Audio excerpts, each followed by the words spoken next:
Le pasteur Valdeci Sobrino Picanto, âgé de 59 ans, a été arrêté après avoir demandé à sa congrégation de sucer et d'avaler son qui, selon lui, est du lait sacré de Dieu. Il prétendait que son était béni et que le Seigneur l'avait consacré en lui donnant la faculté de sécréter du lait sacré, afin de le répandre en évangélisant ses fidèles. Une jeune femme a témoigné, il nous a convaincus que seul Dieu pouvait entrer dans nos vies par la bouche. Souvent après le sermon, il nous emmenait dans l'arrière-salle de l'église et nous demandait de lui faire une pipe jusqu'à ce que l'Esprit Saint soit révélé par devant la police, ce pasteur a dit: c'est le serviteur de Dieu qui est dans mon pantalon, j'espère continuer mon travail en prison.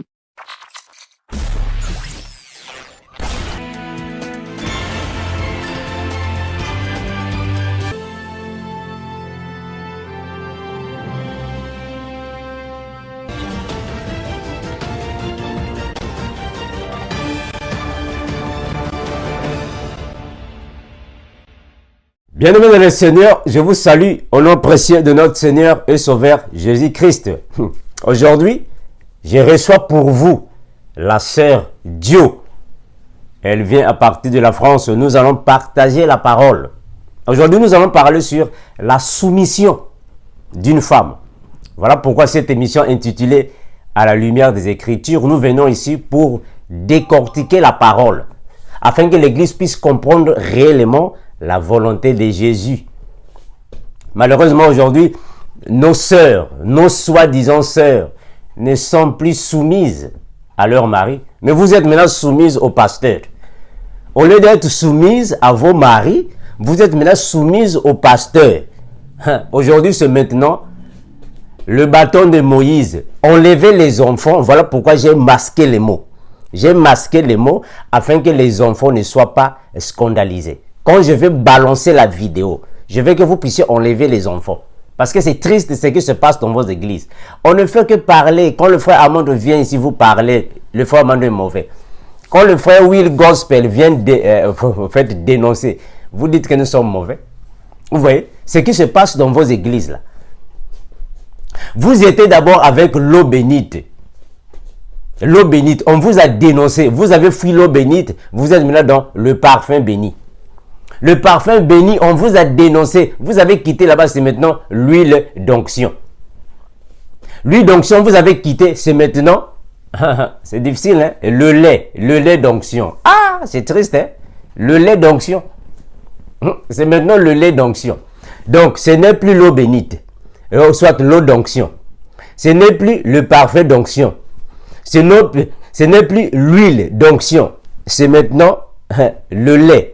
Le lait d'onction. Ah, c'est terrible, hein, mes frères, mes sœurs, c'est terrible. Mais comment ça se fait-il qu'une femme mariée qui n'est pas soumise à son mari, mais vous êtes maintenant soumise au pasteur. Voilà pourquoi nous voyons maintenant, aujourd'hui, il y a maintenant beaucoup de femmes au pasteur. Mais vous, les femmes qui, vous qui êtes des pasteurs là, est-ce que vous entretenez de l'autre? Vous prenez soin de vos maris. Une femme doit prendre soin des travaux domestiques. La femme doit prendre soin de son mari. La femme doit prendre soin de ses enfants. C'est ça le rôle d'une femme dans un foyer. C'est prendre soin de son mari. J'attends la sœur Dio qu'elle vienne dans cette émission. Elle va poser toutes ces questions. Et par l'aide du Seigneur Jésus, nous allons parcourir la Bible afin d'avoir des réponses clés, des réponses bibliques. Je veux que vous puissiez suivre cette vidéo et je vais revenir. Mais attention, je répète, attention, avant de suivre la vidéo que je vais poster, je veux que vous puissiez d'abord enlever les enfants. Parce qu'il y a des termes qui sont là-bas à l'intérieur qui ne sont pas propres aux enfants. Mais si nous voulons que ces vidéos passent, c'est pour interpeller toutes les personnes qui n'écoutent pas à ce que nous disons. Surtout les femmes. les femmes qui sont naïves, les femmes qui ont un esprit borné, les femmes qui n'écoutent pas à ce que nous disons parce que vous croyez que nous sommes contre vos pasteurs, afin que ces femmes-là écoutent ce que nous disons. Enlevez les enfants, stoppez la vidéo, enlevez les enfants et écoutez ce qui va se passer ici. Ce que le pasteur fait à des soi-disant sœurs en Christ qui ne sont même pas soumises à leur mari. Mais vous êtes maintenant soumises au pasteur. Au lieu d'être soumises à vos maris, vous êtes soumises maintenant au pasteur. C'est triste, hein? C'est vraiment triste.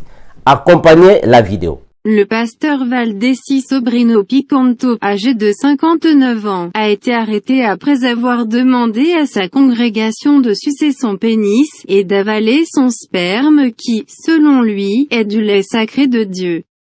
Il prétendait que son pénis était béni et que le Seigneur l'avait consacré en lui donnant la faculté de sécréter du lait sacré, afin de le répandre en évangélisant ses fidèles. Une jeune femme a témoigné, « Il nous a convaincus que seul Dieu pouvait entrer dans nos vies par la bouche. » Souvent après le sermon, il nous emmenait dans l'arrière-salle de l'église et nous demandait de lui faire une pipe jusqu'à ce que l'Esprit Saint soit révélé par son éjaculation. Devant la police, ce pasteur a dit, « C'est le serviteur de Dieu qui est dans mon pantalon, j'espère continuer mon travail en prison. » Bien-aimé dans le Seigneur, c'est triste, hein? C'est vraiment triste. C'est vraiment triste d'écouter des choses pareilles, qui sont vraiment des choses abominables, qui ne correspondent même pas à l'évangile de Jésus.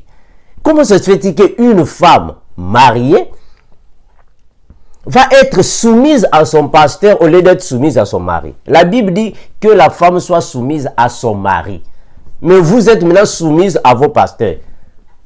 C'est triste. Donc, ce n'est plus l'huile d'onction. Vous étiez d'abord dans l'huile d'onction. Vous avez fait l'huile d'onction. C'est maintenant le lait d'onction. Ah, c'est triste, hein? Le lait d'onction. C'est maintenant le lait d'onction. C'est triste. Ce n'est plus la parole de Dieu. Ce n'est plus la parole. C'est maintenant le bâton de Moïse. Comme disent nos frères et sœurs du Cameroun. C'est le bijou de famille. Aïe, aïe, aïe, c'est terrible, hein? C'est terrible, frère. C'est maintenant le bijou de famille. Le bâton de Moïse. Mais comment ça se fait-il? Donc, vous faites des choses que vous êtes incapable de faire à vos propres maris à la maison.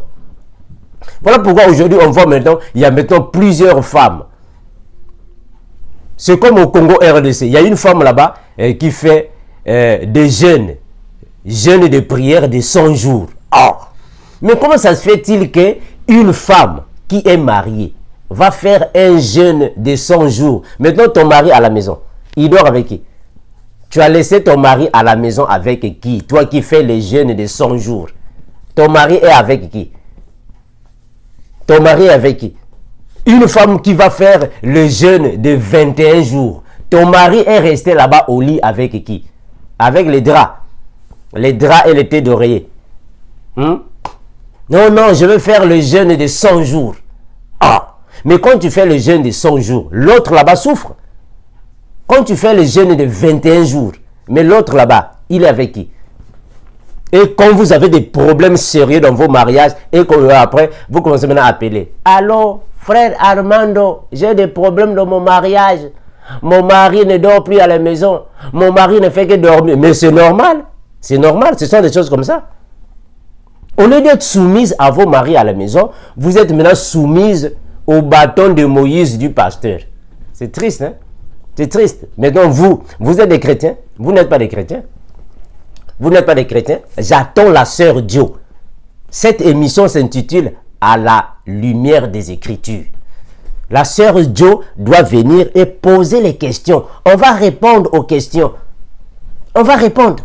Bibliquement parlons, l'Esprit de Dieu va nous aider de répondre bibliquement. Au lieu d'être des chrétiennes qui respectent la parole, vous commencez maintenant à respecter l'autre là. À respecter vos pasteurs. C'est triste, hein? C'est vraiment triste. Est-ce que vous êtes des chrétiens? Vous êtes des chrétiens? Des femmes pasteurs. Une femme qui est pasteur. Oh, mais toi quand tu vas là-bas prêcher, qui reste avec ton mari, tes enfants? Le rôle d'une femme, c'est Tite, je dois lire ça avec vous, parce qu'avec vous là c'est terrible. Quel est le rôle d'une femme dans le foyer? Quel est le rôle d'une femme dans une assemblée des saints? Quel est le rôle d'une femme dans le Seigneur? Le ministère. Le rôle d'une femme, c'est quoi? Pourquoi Dieu a créé une femme? C'est ce que vous devez comprendre, parce que vous êtes maintenant des chrétiennes aveugles. Vous êtes là, au lieu d'être soumise à vos maris, vous êtes maintenant soumise au pasteur. Le bâton de Moïse, du pasteur, c'est là où sécrète le lait d'onction. Ah, c'est triste, hein? Et vous, c'est toujours vous les femmes, c'est bizarre. Mais il y a une chose qui est bizarre, mes frères et sœurs. C'est bizarre, hein? C'est bizarre. Mais pourquoi c'est seulement avec les femmes africaines? Pourquoi c'est seulement avec vous? Pourquoi les choses qui se passent en fait, dans vos églises là, c'est seulement avec vous? Bon, je ne sais pas, peut-être vous, je ne sais pas. C'est difficile d'entendre qu'il y a un pasteur blanc qui a lavé une femme blanche. C'est difficile d'entendre qu'il y a des femmes blanches qui sont parties manipuler le bâton de Moïse d'un pasteur blanc et boire le lait d'onction du pasteur blanc. C'est difficile. C'est seulement vous les femmes noires. Ah, mais vous êtes comment? C'est seulement vous les hommes noirs. Mais c'est terrible. Mais qu'est-ce qui se passe avec vous finalement? Qu'est-ce qui se passe? Qu'est-ce que vous avez bu alors? Vous avez bu quoi? Nous les noirs, on a bu quoi? C'est terrible. Ce sont des choses qui se passent seulement avec nous. C'est seulement avec les églises noires. Les églises africaines, c'est seulement là que se passent ce genre de choses. Mais qu'est-ce qui se passe avec vous finalement? Non, il y a un pasteur qui a lavé une femme. Comme vous voyez comme ça, le pasteur est noir, la femme est noire. Oh. Non, il y a eu un pasteur qui est parti dormir chez quelqu'un. Voilà pourquoi on a même vu un pasteur. C'est elle qui m'a invité. C'est elle qui m'a invité. Quand on voit comme ça, c'est elle qui m'a invité, une noire. Le pasteur, non. Il n'y a que... Mais franchement, c'est triste, hein, mes frères. Bon, franchement, les mots nous manquent parfois de voir le degré de votre aveuglement. Ça nous manque les mots pour vous tailler, pour vous détailler. Ça nous manque les mots. On ne sait pas comment est-ce que vous êtes, vous, les femmes. Les femmes africaines, les femmes noires et les hommes noirs, nous sommes comment? Les choses comme ça arrivent qu'à nous. Ça ne peut pas aussi arriver à d'autres personnes, seulement à nous. Comment ça se fait qu'une femme qui est mariée, une femme mariée, vous allez boire le lait d'onction d'un pasteur, un homme qui n'est pas le tien? Est-ce que vous faites les mêmes choses que l'autre à vos maris? Il y a même beaucoup de femmes, il y a beaucoup de femmes, plusieurs femmes qui sentent la nausée de leur propre mari. Mais est-ce que ça c'est normal? Une femme qui sent, en fait, qui éprouve de la nausée pour son propre mari. Mais le bâton de Moïse du pasteur, c'est rapide. Le lait d'onction du pasteur, c'est rapide. Mais qu'est-ce qui se passe? Qu'est-ce qui se passe? Qu'est-ce qui se passe? Vous tous là, vous irez en enfer. Vous irez en enfer. Parce que vous ne comprenez même pas votre rôle. Quel est le rôle d'une femme? Pourquoi Dieu a créé la femme? Premièrement, Genèse. Je lui ferai une aide semblable. La femme est là pour alors aider l'homme. Aide semblable de l'homme. Maintenant, dans le ministère, quel est le rôle de la femme? Tite. On va prendre Tite. Parce qu'on ne vous comprend plus. Une femme qui est pasteur, non. Une femme ne peut pas être pasteur. La femme doit rester à la maison pour prendre soin des travaux domestiques. Ce n'est pas pour être pasteur, non. Pas pour être pasteur. Qu'est-ce que la Bible nous dit? Je suis dans Tite, chapitre 2. Je prends le verset 3. Tite 2, 3. La Bible dit ainsi. Que les femmes âgées doivent aussi avoir l'extérieur qui convient à la sainteté. N'être ni médisantes, ni adonnées aux excès du vin. Qu'elles doivent donner des instructions dans le but d'apprendre aux jeunes femmes à aimer leur mari et leurs enfants, à être retenues, chastes, occupées aux travaux domestiques. Elles doivent être bonnes et soumises à leur mari, afin que la parole de Dieu ne soit pas blasphémée. Voilà, ça c'est le rôle des femmes. Une femme doit être là pour prendre soin de son mari, ses enfants, les travaux domestiques. C'est ça le rôle de la femme. Quand elle est âgée, elle doit prendre soin des jeunes femmes. C'est ça le rôle d'une femme. Dieu vous a créé pour ce rôle. Mais vous êtes maintenant ici pasteur. Est-ce qu'une femme peut être pasteur? Il y a même des femmes qui arrivent, l'autre apôtresse. Est-ce que les apôtresses existent dans la Bible? Apôtresse, doctoresse, non? Ça ne vous convient pas? Restez à la maison, prenez soin de vos maris. Vous êtes incapable de satisfaire vos propres maris. Beaucoup de soi-disant sœurs en Christ, vous êtes incapable de satisfaire vos propres maris au lit. Mais vous êtes là dans le bureau. Qu'est-ce que vous faites dans les bureaux des pasteurs? On vous voit tous dans les bureaux du pasteur, alors que vos maris à la maison sont insatisfaits. Ce sont les pasteurs maintenant qui sont là satisfaits. J'appelle la sœur Joe, afin qu'elle pose les questions. On va tailler les questions ici, bibliquement parlant. Parce que ce que vous faites là, c'est triste. Hein? C'est triste. C'est vraiment triste. Le bâton de l'autre là, le bâton de Moïse du pasteur. Non. Une femme qui est sage bâtit sa maison. Ça veut dire quoi? Une femme bâtit sa maison signifie qu'une femme doit prendre soin de sa maison, son mari, ses enfants. C'est ça une femme sage. Une femme sage, c'est celle qui prend soin du bâton de Moïse de son mari. C'est ça une femme sage. Prenez soin du bâton de Moïse de vos maris. On doit vous le dire ouvertement, oui. Parce que trop c'est trop. Quand on vous le dit d'une manière secrète, d'une manière cachée, vous n'écoutez toujours pas. On doit maintenant vous le dire ouvertement afin que vous compreniez. Parce que c'est triste. Et il n'y a que vous, les femmes noires africaines, qui font des choses pareilles. Une femme doit prendre soin du bâton de Moïse de son mari. Je le dis et je le répète. Parce qu'avec vous, maintenant, il n'y a plus de tabou. Il n'y a plus de tabou. On doit maintenant dire toutes choses ouvertement. Trop, c'est trop. Le pasteur a sa femme. Que sa femme prenne soin de ça? Est-ce que ça vous regarde? Comment ça fait qu'une, en fait, des sœurs, des soi-disant sœurs en Christ, des aveugles? C'est triste, hein? J'appelle la sœur Joe. On va partager ici la parole. Parce que trop c'est trop, mes frères. C'est triste, hein?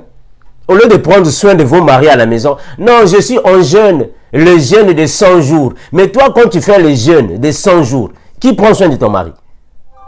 Qui prend soin de ton mari? Jeûne de 100 jours. Ton mari là-bas, il souffre. Qui prend soin de lui? C'est triste, hein? Franchement, c'est triste. J'appelle la sœur Joe afin que nous puissions partager la parole. Parce que vous, là, ce que vous faites là, c'est triste, mes sœurs. C'est vraiment triste. On va partager la parole, puis on verra. Bonjour, ma sœur. Bonjour, frère Mondo. Salut, sœur Joe. Je suis en pleine émission. Voilà. Oui, voilà. Tu m'entends bien? Très bien, je t'entends bien. Et tu m'entends? D'accord. Oui, ça va. Très oui. bien. Donc, en fait, face aux questions que plusieurs femmes se posent, nous, aujourd'hui, nous allons les répondre bibliquement. Voilà. Bon, comme toujours, cette émission s'intitule À la lumière des Écritures. Est-ce que vous êtes prête avec votre Bible à côté? Parce qu'il y aura des versets bibliques. Oui, oui, oui. Gloire à Jésus. Donc, nous allons remettre l'émission entre les mains de Dieu et nous allons commencer. Prions ensemble. Seigneur Jésus, nous te remercions. Merci infiniment parce qu'il n'y a que toi qui révèle ta parole. Nul ne connaît ta parole à sa profondeur. Il n'y a que toi qui nous révèle les choses cachées, nous inspire. Réponds-nous, Seigneur Jésus, afin que l'Église puisse comprendre ta volonté. En ton nom magnifique, nous avons su prier et nous disons Amen. Amen. Gloire à Jésus. Voilà, ma sœur Joe, tu vas poser tes questions et je vais répondre Oui, frère Armando. bibliquement. Voilà, donc c'est parti, tu as la parole. D'accord. Alors, frère Armando, j'aimerais savoir ce que ça veut dire exactement la soumission dans le mariage, d'après Éphésiens 5:22. Voilà. Est-ce que tu peux d'abord aller là-bas dans Éphésiens 5:22 et lire le verset? Après, je vais répondre. Parce que pratiquement, quand nous voyons le mot soumission, nous allons comprendre que la soumission, c'est la disposition à obéir à un supérieur. Ça va, ma sœur? Donc, un inférieur Oui. doit obéir à un supérieur. Alors, dans ce cas ici, nous les chrétiens, nous sommes les inférieurs. Le Seigneur Jésus, il est le supérieur, on doit obéir à lui. Alors, dans le cas du mariage, c'est la femme qui est inférieure et le mari est supérieur. Ça va? C'est clair là-bas, non? Amen. Voilà, Oui. maintenant, est-ce que tu peux lire le verset afin que nous puissions l'expliquer? Alors, je lis au nom du Seigneur Jésus. Ah, Jésus. Femmes, soyez soumises à vos maris comme au Seigneur, car le mari est le chef de la femme, Gloire à Jésus. comme Christ est le chef de l'Église, Gloire. qui est son corps et dont il est le sauveur. Gloire à Jésus. Très Or, bien. de même, je continue. Vas-y, ma soeur, vas-y. Or, de même que l'Église est soumise à Christ, les femmes aussi doivent l'être, à leur mari en toutes choses. Gloire à Jésus. Ça va, tu peux Je t'arrêter. continue, mon frère? D'accord. Voilà. Et, Voilà. en fait, arrive jusqu'au verset 24. Je l'ai lu le verset 24. Alors, or de même que l'Église est soumise à Christ, les femmes aussi doivent l'être à leur mari en toutes choses. Très bien. Voilà, c'est le en toutes choses là. Sur le en toutes choses que je vais te poser des questions. Voilà, ça va. Maintenant, on va d'abord expliquer C'est un le peu verset. confus. Très bien. Le verset dit ainsi, D'accord. comme tu l'as dit, c'est bien clair. Femmes, soyez soumises à vos maris. Au fait, quand une femme chrétienne est soumise à son mari, ce n'est pas pour plaire à son mari, mais c'est pour plaire au Seigneur. Voilà pourquoi la Bible dit, soyez soumises à vos maris comme au Seigneur. C'est pour plaire au Seigneur parce que l'homme est le chef de la femme. Et nous n'allons jamais changer cette hiérarchie. C'est l'homme qui est le chef de la Amen. femme. Ça, c'est clair. Maintenant, est-ce que Amen. tu peux aussi aller dans 1 Pierre, chapitre 3, le verset 6. 1 Pierre 3, 6. Que dit la parole? 1 Pierre 3, 6. 1 Pierre 3, 6. 1 Pierre 3, 6.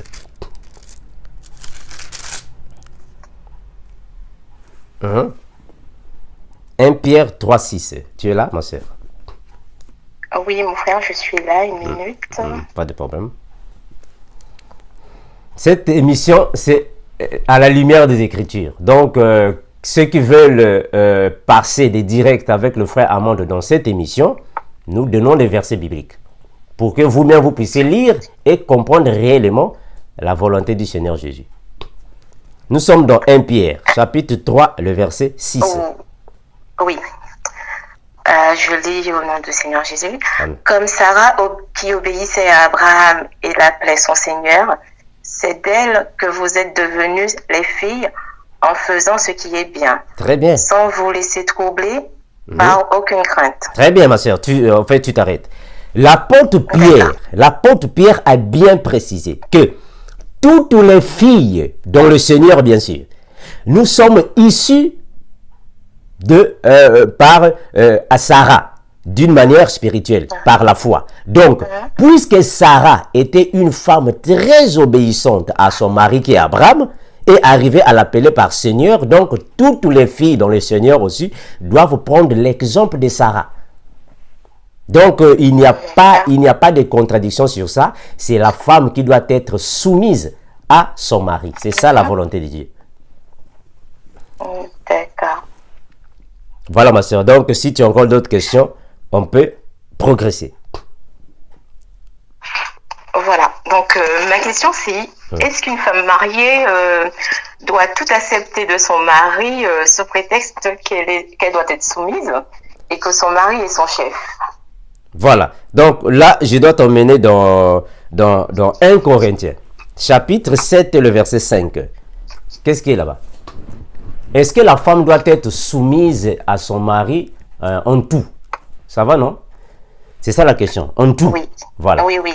Partons dans 1 Corinthiens 7, 5. Que dit la parole? 1 Corinthiens 7, 5. La parole dit quoi?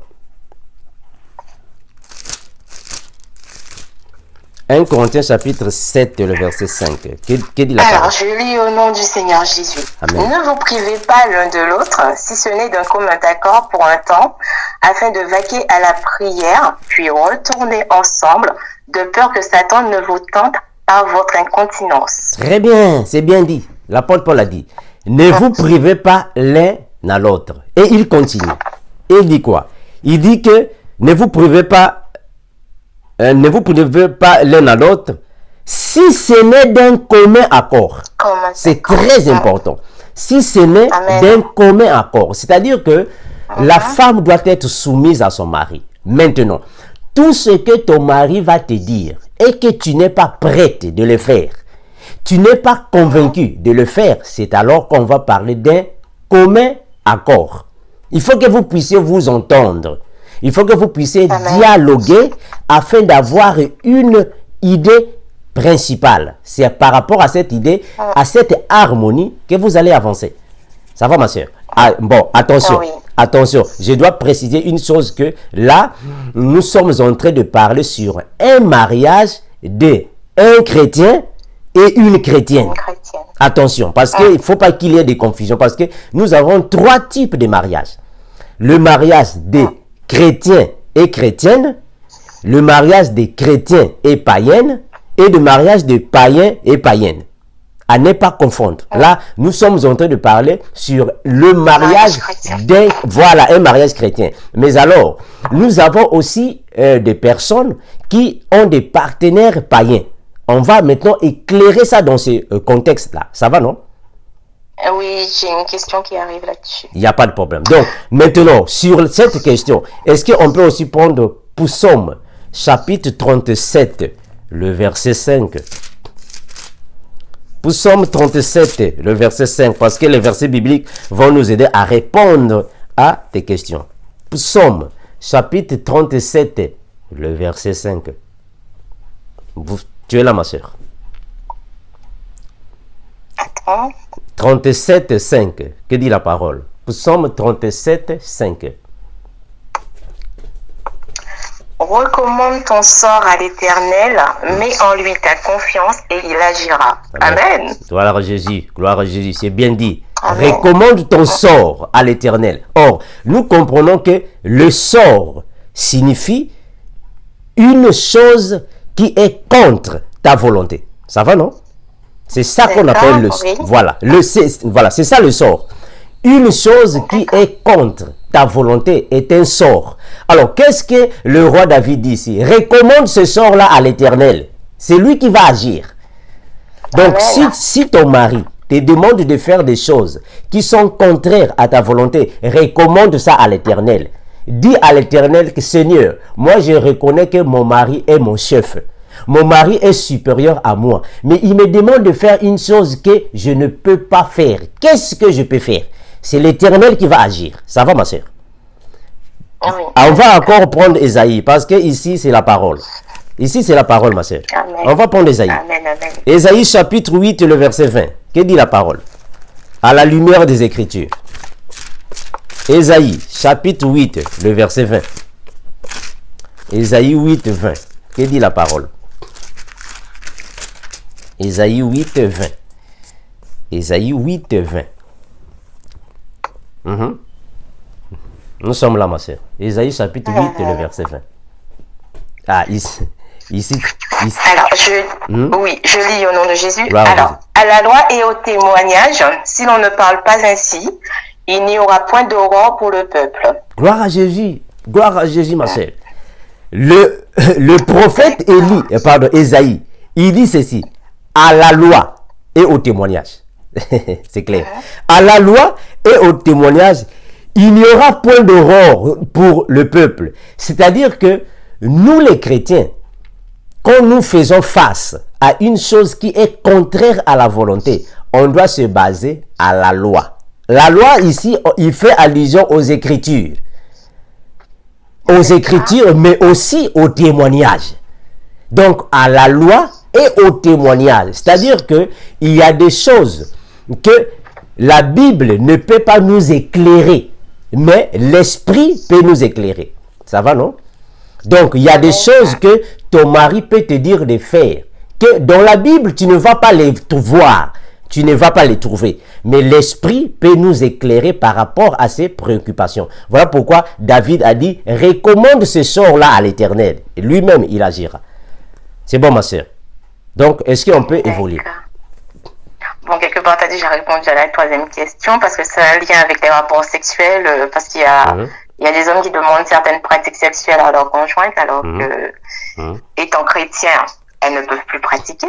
Très bien, très bien. Et ça crée des conflits, voilà. Très bien. Donc, ces femmes-là doivent prier, du coup. Très bien, très bien. Ça, voilà, ça crée des conflits et ça mène même au divorce. Parce que c'est ce que, c'est ce que nous recevons. Le frère Armand reçoit plusieurs cas pareils. Il y a des couples qui ont des problèmes dans leur cas, dans ces cas ici. Les positions sexuelles, c'est très sérieux dans les couples. Mais la Bible nous convainc de recommander le sort à l'Éternel. C'est lui qui agira. Donc, par la loi et au témoignage, Dieu va nous aider. Maintenant, ma soeur, nous avons, bon, en fait, je ne veux pas te précipiter, peut-être tu as une question qui a à voir avec les couples.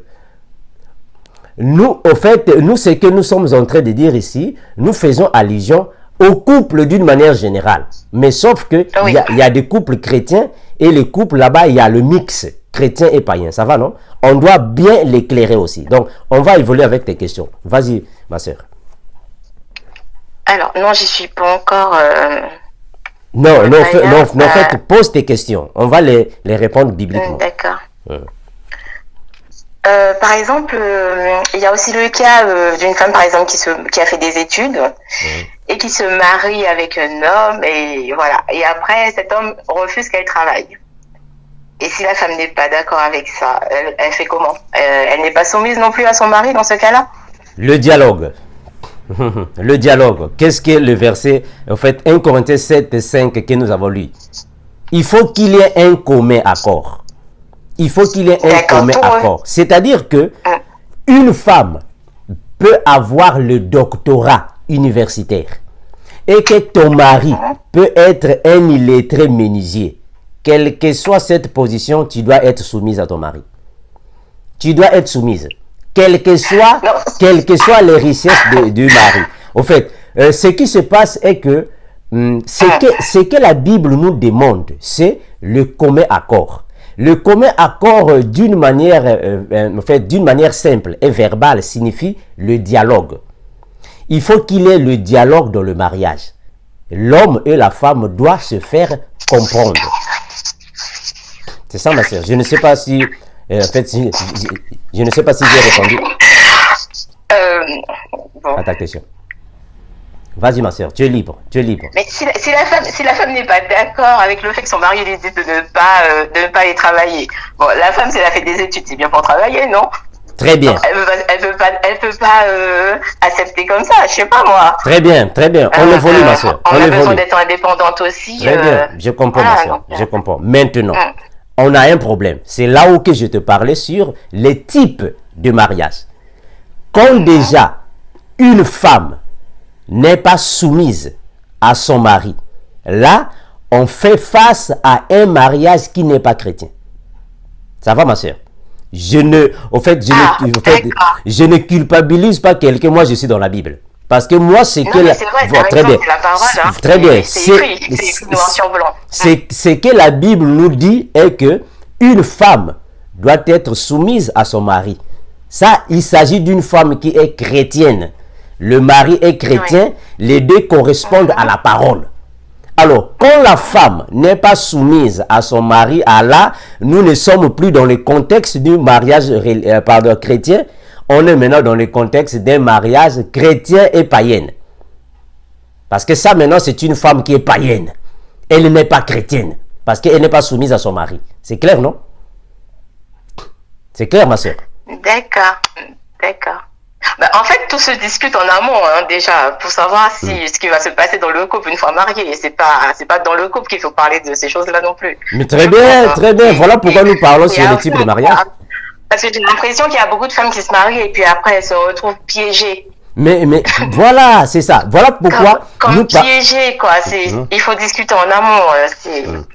En fait, ma sœur, nous les chrétiens, je fais bien référence à nous les chrétiens. Un chrétien, avant de prendre en mariage une femme, les deux doivent alors dialoguer depuis le début. Amen. Les deux doivent avoir un commun accord depuis le début. Les deux doivent avoir la même croyance depuis le début. Moi, je parle des chrétiens, attention, parce qu'il y a une différence entre un chrétien qui veut, j'utilise bien le mot vouloir, un chrétien qui veut avoir une femme et un chrétien qui a déjà une femme. Parce que là, il y a une différence. Ça va, non? Un chrétien qui veut avoir une femme, le chrétien doit s'assurer que la femme là a la même croyance avec moi. Nous avons les mêmes points de vue bibliques avec cette femme-là. Alors, la même vision aussi. La même vision, très bien. Alors, si déjà vous avez des points de vue contradictoires, vous avez une vision contradictoire avant le mariage, sachez que dans le mariage, il y aura des troubles. Il y aura des troubles. Maintenant, nous avons encore un autre cas. Le cas est que il y a des hommes qui étaient des païens, qui ont pris des femmes. Et dans le mariage, c'est-à-dire que pendant le mariage, ils se sont convertis en chrétiens. Là, c'est un autre cas. Là, c'est un autre cas. Ça va, non? Voilà. Maintenant, dans la question que tu me poses, c'est le cas d'un mariage qui a à voir avec un chrétien et une païenne. Ça va, ma soeur? Moi, ma question était pour les chrétiens. Hein. Non, mais c'est ça, non? En fait, dans un couple... Mais ça se passe chez les chrétiens aussi. C'est pas seulement chez les païens et les chrétiens. Ça se passe chez les chrétiens, les couples chrétiens. Voilà, maintenant, il y a une autre question que je vais te poser. Parce que c'est pas tous les chrétiens qui discutent en amont sur ce sujet. Très bien, ma soeur. Et le mari, des fois, il impose sa loi. Très bien, alors voilà. Voilà, et la femme se retrouve piégée. Ma soeur, malheureusement, moi, quand je parle des chrétiens, je fais allusion. Des vrais chrétiens. Je parle de vrais chrétiens, je ne parle pas de faux chrétiens. Ah, c'est ça, ma soeur. Moi, je parle ici des vrais chrétiens. Parce que, en fait, les chrétiens dont je parle ici, ce sont ceux qui sont cités dans 2 Corinthiens. Est-ce qu'on peut aller là-bas? 2 Corinthiens, chapitre 2, le verset 17. Qui dit la parole? C'est ça les vrais chrétiens que nous parlons ici. C'est ça le vrai chrétien. Parce qu'une femme chrétienne ne peut jamais être l'autre insoumise à son mari. Non. Non. Mais qui est femme chrétienne? Une femme chrétienne, c'est qui? 2 Corinthiens, chapitre 2, le verset 17. 2 Corinthiens 2, 17. Oh non, pardon, écoute, non, tu prends, pardon ma soeur, tu prends 5. 2 Corinthiens, chapitre 5, le verset 17. 2 Corinthiens 5, 17. 2 Corinthiens 5, 17. 2 Corinthiens 5, 17. 2 Corinthiens chapitre 5, le verset 17. Ah, ici, c'est la parole, hein, ma soeur. Ici, c'est la parole. Oui, mais moi, j'ai pris mon ordinateur pour aller plus vite, mais je me rends compte que... Je comprends, voilà, je comprends. Ici, c'est la Bible, donc... J'avais peur que tu m'envoies dans Esdras. Non, vas-y. Je t'envoie dans la nouvelle alliance. Voilà, donc ne va pas chercher dans l'ancienne alliance. Nous sommes dans la nouvelle. D'accord. Voilà. Alors, 2 Corinthiens 5, 17. Voilà, 2 Corinthiens 5, 17. Que dit la parole? Alors, je lis au nom du Seigneur Jésus. Gloire à Jésus. Si quelqu'un est en Christ, il est une nouvelle créature. Les choses anciennes sont passées, voici toutes choses sont devenues nouvelles. Très bien. Et tout cela... Je m'arrête? Non, ça va. Donc, ma soeur, ça, c'est ça qu'on appelle une femme chrétienne ou un homme chrétien. C'est celui qui est dans le Seigneur. C'est bien dit. Si quelqu'un est en Christ. En Christ. Oh, quand nous disons, quand la parole de Dieu dit que si quelqu'un est en Christ, on peut le déduire dans le sens de dire que si quelqu'un a la parole, ça va ma soeur? Si quelqu'un a la parole, c'est-à-dire que si quelqu'un est en Christ, donc une femme qui a la parole de Dieu ne peut jamais contester contre son mari. Non. La femme Amen. doit être soumise. La femme doit avoir le commun accord avec son mari. Mais attention, la soumission ne signifie pas l'esclavage. Non, non, c'est pas ça. C'est pas ça. Ce n'est pas ce que... Voilà, c'est Voilà. ça. Très bien. Il faut bien éclairer parce que j'ai l'impression qu'il y a beaucoup de confusion. Même moi, j'avais peur de ce mot-là. Je me suis dit, mais. Non, mais c'est ce sera ça. ma vie Mais c'est ça, par la ma sœur. suite, quoi. Donc, Voilà pourquoi j'avais donné la définition du mot soumission. La soumission signifie la disposition à obéir à un supérieur. Mais cela ne signifie pas l'esclavage, non. Une femme doit être soumise, mais la femme n'est pas esclave. Là, maintenant, nous avons deux mots qui sont différents. La soumission n'est pas l'esclavagisme. C'est différent. C'est différent. Parce qu'un esclave ne peut pas avoir un commun accord avec son chef. Non, jamais. Amen. Jamais. L'esclave n'a pas de commun accord. Tout ce que le chef dit, c'est ce qu'il fait. Ça, c'est l'esclave. Mais la femme a la soumission. Or, dans la soumission, nous avons le commun accord. C'est-à-dire que quand l'homme donne une autorisation, quand l'homme donne un ordre, la femme a la possibilité de s'accorder, de s'entretenir, de dialoguer avec son mari. C'est différent à l'esclavage. C'est différent. Voilà ma soeur. Vas-y. Est-ce que tu as encore des questions? oui, mon frère Armando. Bon, concernant les femmes qui se font battre, je parle de couples chrétiens. Parce qu'il y a des couples chrétiens il y a des maris qui tapent leurs femmes. D'accord, même des pasteurs, d'après ce que j'entends. Elles se font humilier, insulter par leur mari. Donc, est-ce qu'elles doivent continuer à être soumises? Voilà. Mon frère Armando. Très bien, ma soeur. Je vais répondre à la même question de la manière que j'ai répondu à la question précédente. Dans un couple chrétien, je parle des chrétiens, ma soeur. Dans un couple... Mais moi aussi, mon frère. Très bien. C'est ça. Très bien. Dans un couple chrétien, l'homme ne peut pas taper sa femme. Un chrétien ne peut jamais taper sa femme. Quand déjà quelqu'un tape sa femme, il n'est pas chrétien. Il n'est pas chrétien. C'est un faux. Il y a des pasteurs qui prêchent la parole. Mais c'est et ça. qui tapent leurs femmes. Mais c'est ça, ma soeur. Est-ce que ces femmes-là doivent être encore soumises à leur mari? Le Seigneur Jésus nous a dit ceci. Nous avons le blé est livré. Ça va, non? Le blé est livré. Le blé, c'est celui qu'on appelle un vrai chrétien, le blé. Mais nous avons aussi l'ivraie qui est là. Il y a l'ivraie qui est là. Donc, il y a des gens qui se prennent pour des chrétiens, mais en réalité ne sont pas des chrétiens. Parce que nous avons des chrétiens qui sont charnels et des chrétiens qui sont spirituels. Ici, nous parlons sur les chrétiens spirituels. Un chrétien spirituel ne peut jamais taper sa femme. Jamais, ma soeur, jamais. Amen. Quand Amen. déjà quelqu'un qui se dit chrétien et tape sa femme, il est charnel. Alors là, on n'a pas affaire à un mariage chrétien, mais on a affaire à un mariage païen. On va le mettre dans le rang des païens parce qu'ils ne sont pas des chrétiens. Ils ne sont pas des chrétiens. Mais maintenant... Mais il ne faut pas le mettre dans le rang des païens parce qu'il y a des païens qui tapent pas leurs femmes. Hein. Non, non, je dis par rapport, au fait, par rapport au type de mariage. Nous avons 3 types de mariage. Maintenant, dans le type de mariage chrétien et païen, qu'est-ce que la parole nous dit? La Bible nous dit ceci. 1 Corinthiens, chapitre 7. On va prendre, prenons le verset 12. 1 Corinthiens chapitre 7, le verset 12, l'apôtre Paul nous enseigne par rapport au type de mariage entre un chrétien et une païenne, ou soit un païen et une chrétienne. Qu'est-ce que l'apôtre Paul dit? 1 Corinthiens chapitre 7, le verset 12. Tu vas prendre 12 et à 13. 12 à 13, d'accord. Voilà. Je lis au nom du Seigneur Jésus. Aux autres, ce n'est pas le Seigneur, c'est moi qui dis. Si un frère a une femme non croyante et qu'elle consente à habiter avec lui, qu'il ne la répudie point. Et si une femme a un mari non croyant et qu'il consente à habiter avec elle, qu'elle ne répudie point son mari. Tu t'arrêtes. Ça va, non? Tu t'arrêtes. On va d'abord commenter là. L'apôtre Paul dit ceci. Si un non-croyant, c'est-à-dire un non-croyant signifie un païen, ça va, non? On est d'accord, non? Ah oui, oui, oui. Voilà. Si un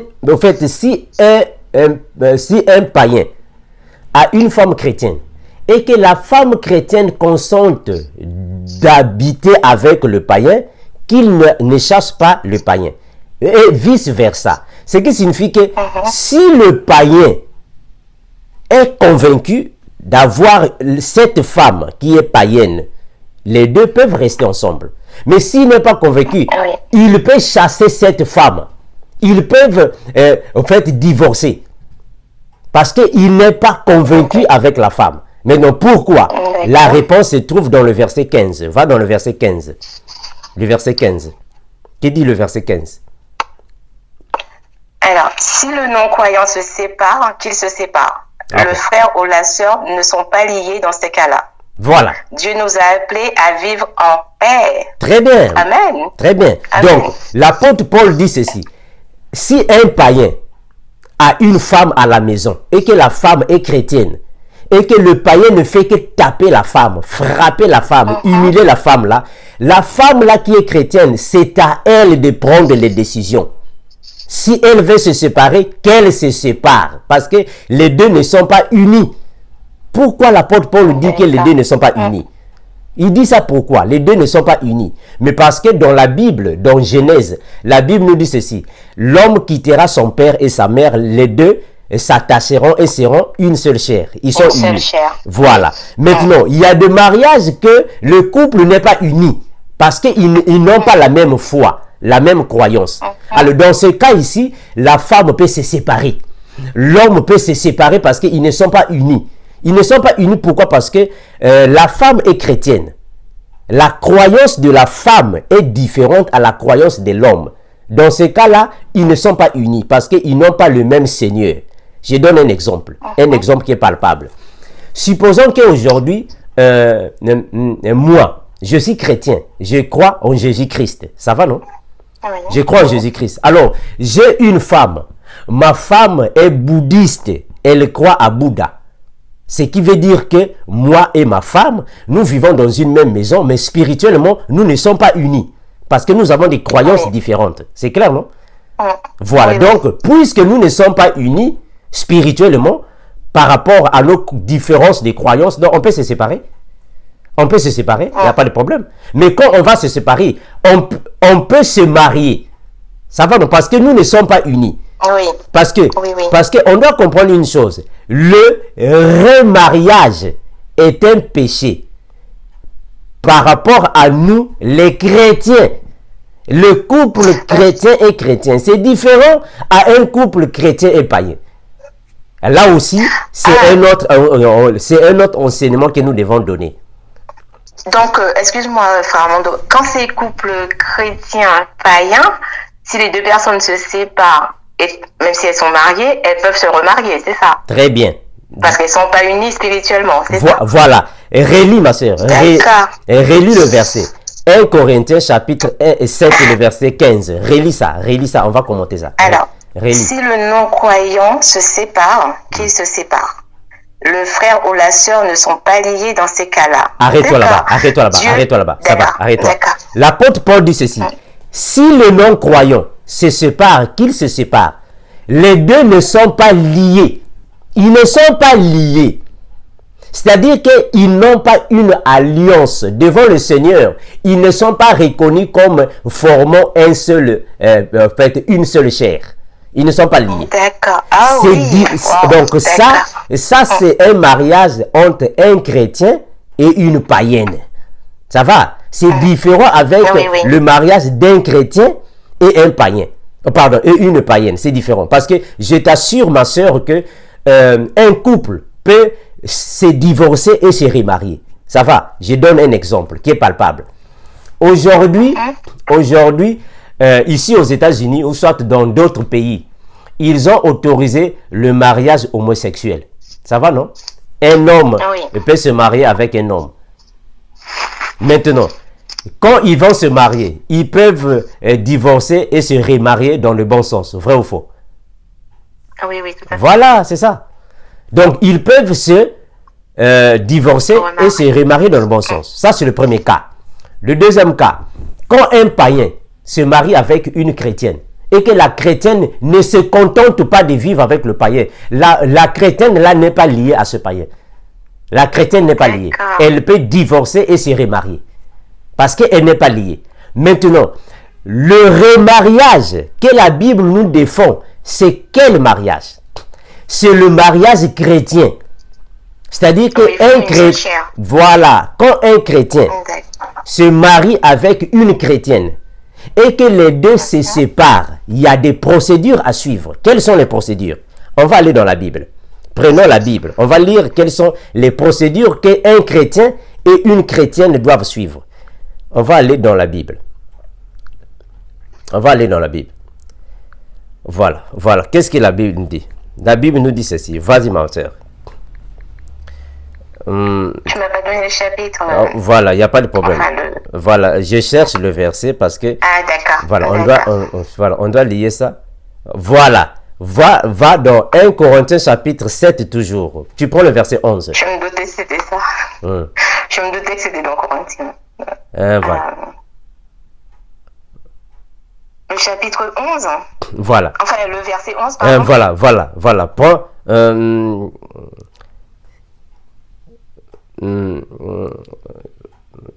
voilà. Bon, tu prends le verset. Tu prends le verset 11. Voilà. Vas-y. Alors, je lis au nom du Seigneur Jésus. Alors, si elle est séparée, qu'elle demeure sans se marier ou qu'elle se réconcilie avec son mari et que le mari ne répudie point sa femme. Très bien. Voilà. Commence ça au verset 7.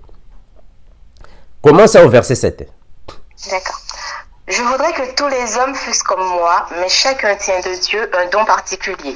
L'un d'une manière, l'autre d'une autre. À ceux qui ne sont pas mariés et aux veuves... Non, ma soeur. Je suis dans 1 Corinthiens, chapitre 7. Tu prends le verset 10 et 11. 10 et 11. 10 et 11. Mais tout à l'heure, j'ai cru entendre que c'était à partir du 7 que je devais commencer à lire. Non. 1 Corinthiens, chapitre 7, le verset 10 à 11. Vas-y, ma soeur. Alors... À ceux qui sont mariés, j'ordonne, non pas moi, mais le Seigneur, je précise, le Seigneur, que la femme ne se sépare point de son mari. Très bien. Si elle est séparée, qu'elle demeure sans se marier ou qu'elle se réconcilie avec son mari et que le mari ne répudie point sa femme. Très bien. Maintenant, ici, l'apôtre Paul est en train de s'adresser aux mariés chrétiens, aux couples chrétiens. C'est-à-dire que quand un chrétien se marie avec une chrétienne et qu'il y a un problème, il y a un souci entre les deux et les deux se séparent. Dans ce cas-là, aucun des deux ne peut se marier. Les deux doivent se réconcilier s'ils veulent. S'ils ne veulent pas se réconcilier, alors ils doivent rester célibataires. L'un ne peut que se marier quand l'autre va mourir. C'est-à-dire que quand la femme meurt, l'homme est dégagé de cet engagement. Il peut maintenant se marier parce que l'autre est mort. Ou vice-versa. Ici, l'apôtre Paul s'adresse au couple chrétien et non au couple chrétien païen. C'est différent. Au couple chrétien païen. C'est le Seigneur. Et voilà, et l'apôtre, gloire à Jésus. Et l'apôtre Paul l'a bien signifié que c'est le Seigneur qui autorise. Parce que il y a une chose que nous devons savoir, ma soeur. Il y a une chose que nous devons savoir. Et va dans Jérémie.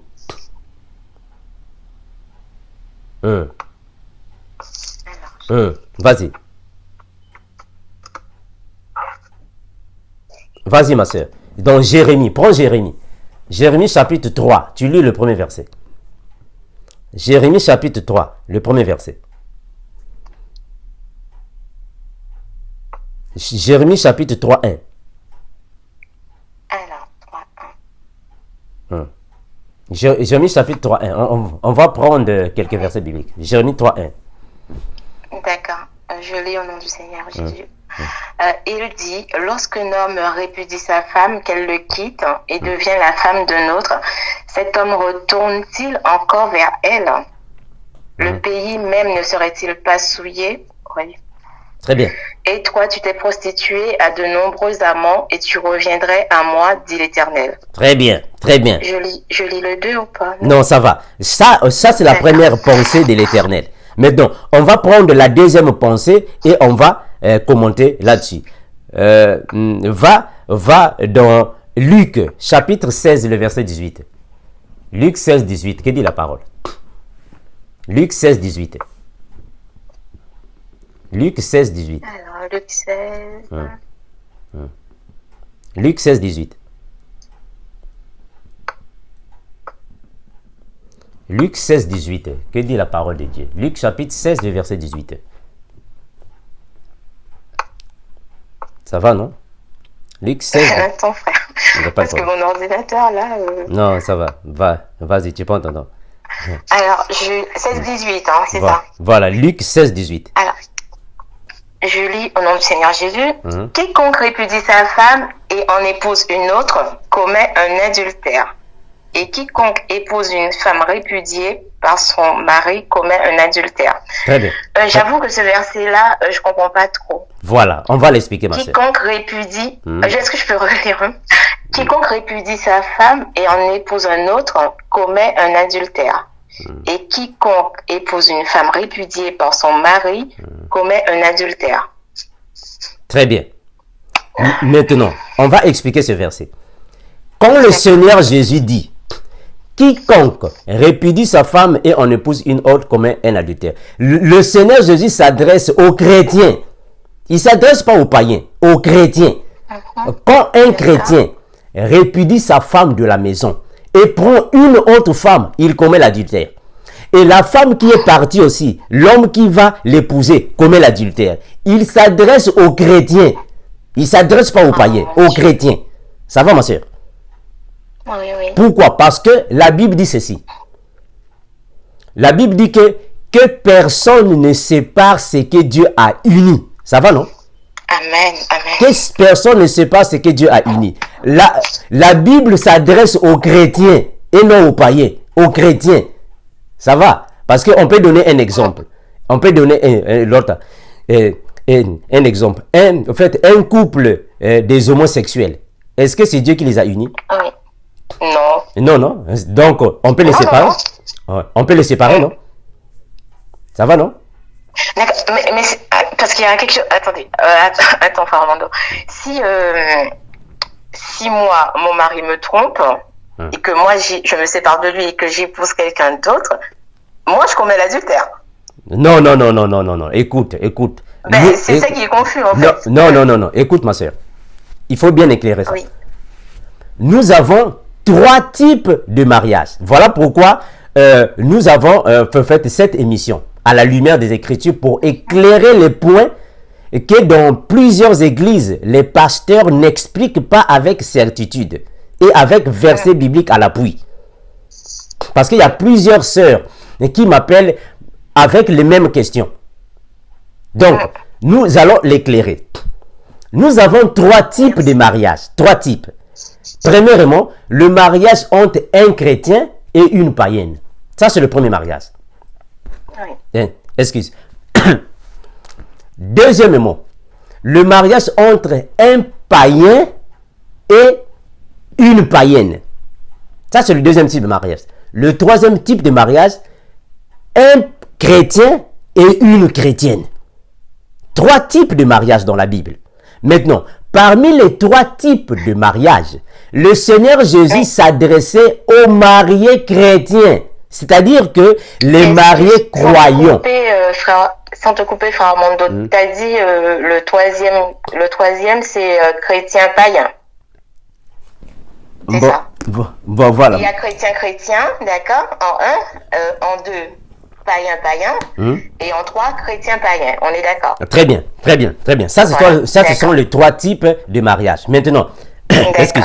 Le Seigneur Jésus, dans ses enseignements, il n'a pas parlé des païens là-bas. Le Seigneur Jésus n'a pas parlé des païens. Il a parlé il a parlé des croyants. Les croyants. C'est ça qui se base la doctrine de Jésus, les croyants. Maintenant, c'est qu'il dit ceci. Personne ne peut séparer ce que Dieu a uni. Il s'adresse aux croyants parce que les païens aussi ont leur mariage. Nous voyons maintenant aujourd'hui les homosexuels lorsqu'ils se marient. Est-ce que c'est Dieu qui les a unis? C'est pas Dieu qui les a unis? Non. Donc ça n'a rien à voir avec nous. Nous voyons aujourd'hui, en fait, dans les mairies, ils acceptent maintenant le mariage d'une personne et un animal. Ça va, non? Oh, mais oui, je t'assure. Ça, je savais pas, moi. Oh, mais je t'assure, il y a maintenant l'autre des mariages comme ça. Un homme qui va se marier avec l'autre, un animal femelle. Ça se passe. Mais est-ce que c'est Dieu qui les a unis? Non, c'est pas Dieu qui les a unis. Voilà, donc ça, ce sont les mariages païens. Ça n'a rien à voir avec nous. Alors, c'est que la parole de Dieu dit ici que l'homme ne répudie pas sa femme.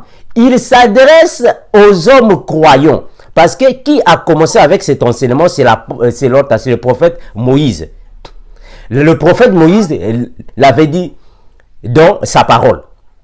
Donc c'est ça que nous continuons avec l'autre là. Nous continuons avec l'accomplissement de la parole. Maintenant, on va encore prendre un autre verset pour juste être dans la même lancée. Prends Matthieu 19, 9. Matthieu 19, 9. Matthieu chapitre 19, le verset 9. Qu'est-ce que la parole de Dieu dit là-bas? Matthieu 19, 9. Matthieu 19, 9. Qu'est-ce que le Seigneur Jésus dit? Matthieu 19, 9. Je lis au nom du Seigneur Jésus. Mais je vous dis que celui qui répudie sa femme, sauf pour infidélité, et qui en épouse une autre, commet un adultère. Très bien, tu t'arrêtes. Le Seigneur Jésus dit que c'est lui qui répudie sa femme, sauf pour l'infidélité.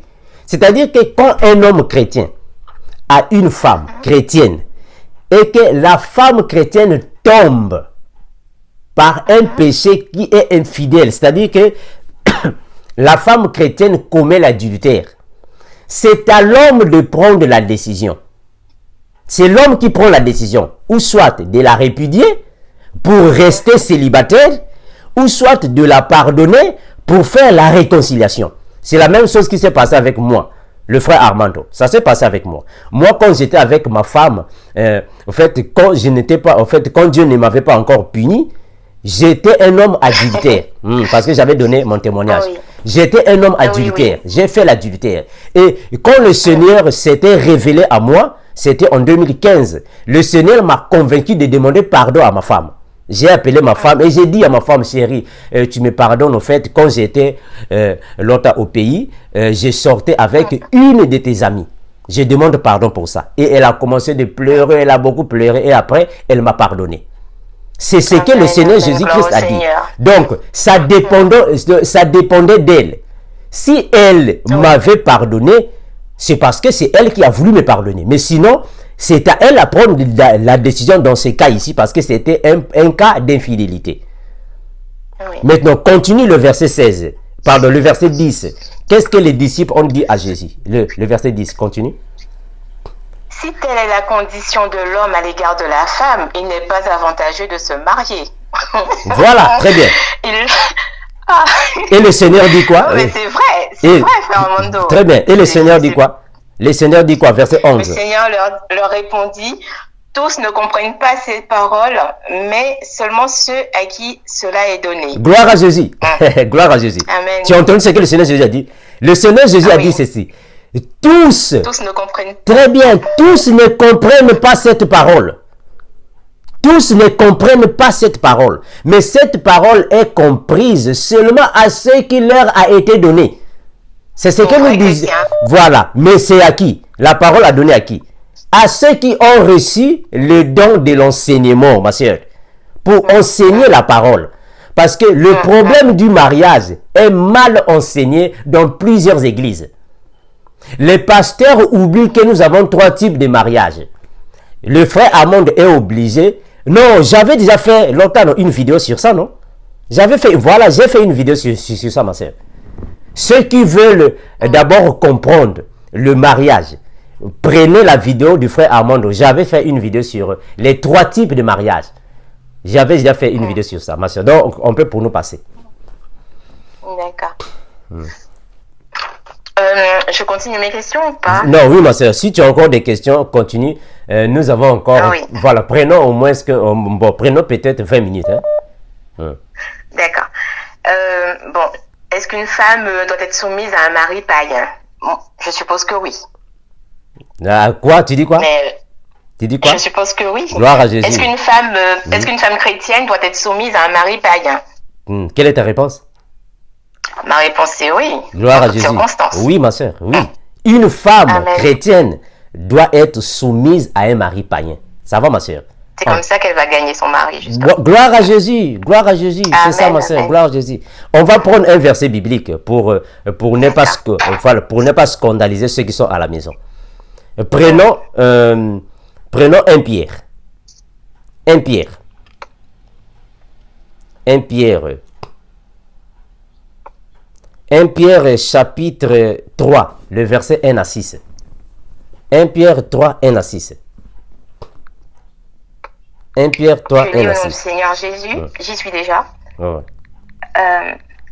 Femmes, soyez de même soumises à vos maris, afin que si quelques-uns n'obéissent pas à la parole, ils soient gagnés sans parole par la conduite de leurs femmes. Wow. Gloire à Jésus.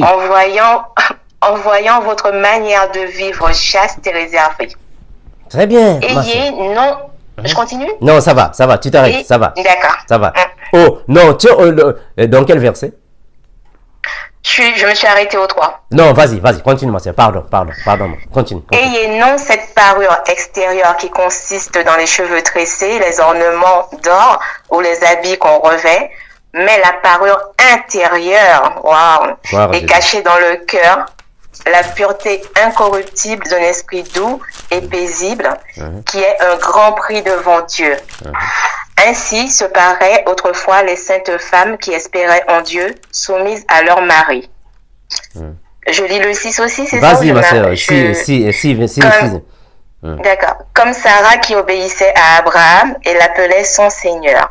C'est d'elle que vous êtes devenues les filles, en faisant ce qui est bien, sans vous laisser troubler par aucune crainte. Gloire à Wow, Jésus. la parole de Dieu, merveilleuse. C'est clair, Amen. non, ma soeur? C'est clair, donc il n'y a pas de commentaire à Amen, faire. hein? amen.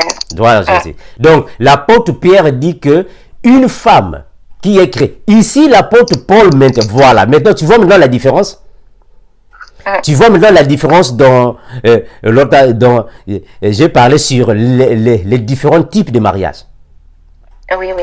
Ici maintenant, l'apôtre Pierre s'adresse à un couple de chrétiennes et païens. C'est-à-dire que dans ce cas ici, c'est la femme qui est chrétienne et c'est l'homme maintenant qui est païen.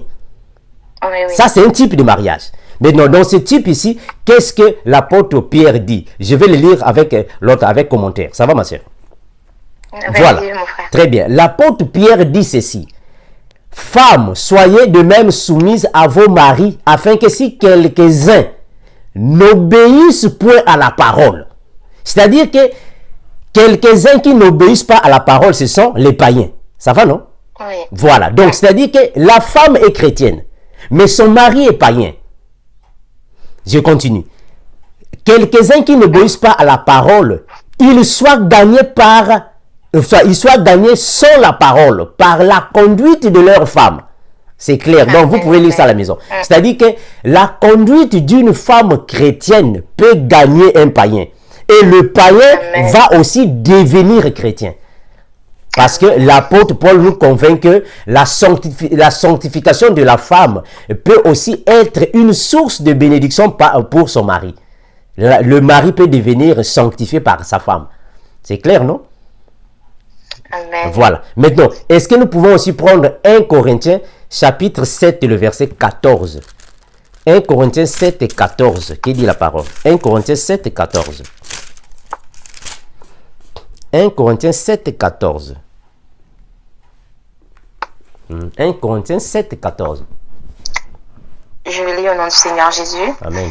Car le mari non-croyant est sanctifié par la femme, et la femme non-croyante est sanctifiée par le frère. Amen. Autrement, vos enfants seront impurs. Amen. Tandis que maintenant, ils sont saints. Amen. Gloire à Jésus. L'apôtre Paul est clair. Amen, Il amen. dit que le mari non-croyant est sanctifié par la femme. De même, la femme non-croyante est sanctifiée par le mari.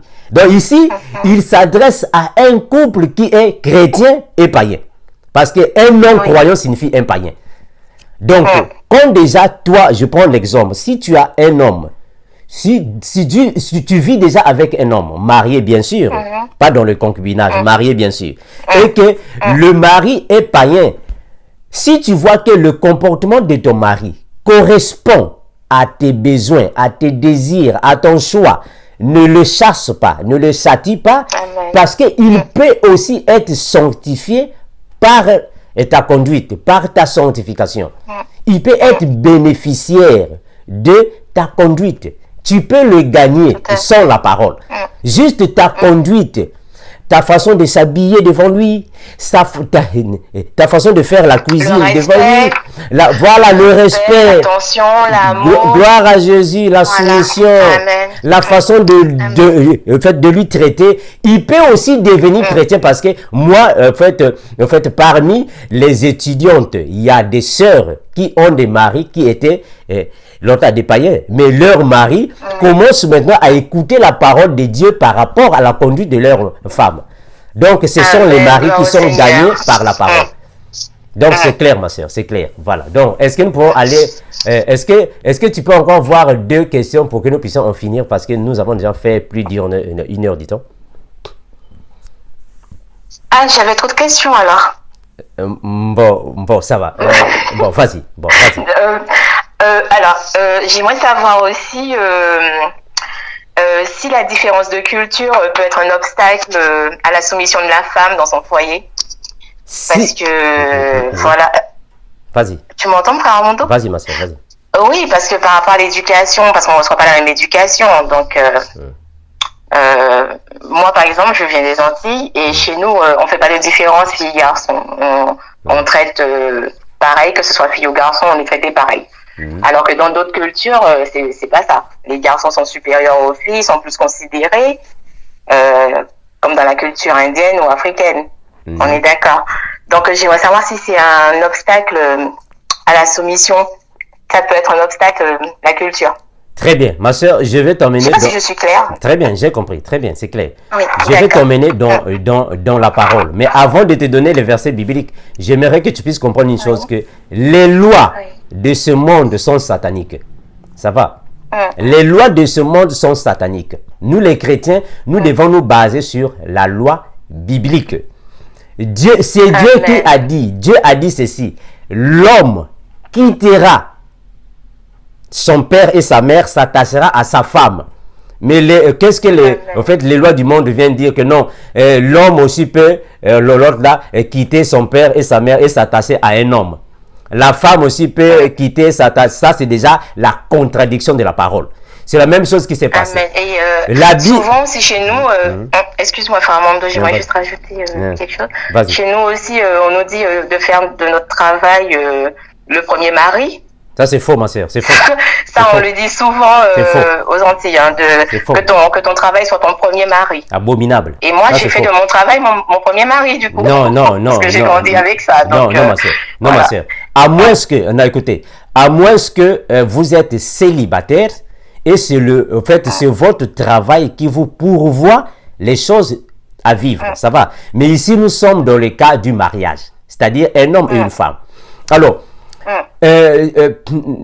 nous ne dépendons pas des coutumes ou traditions du monde, mais nous dépendons de la parole. Oui. Quelles que soient vos cultures, quelles que soient vos traditions, nous dépendons de la parole.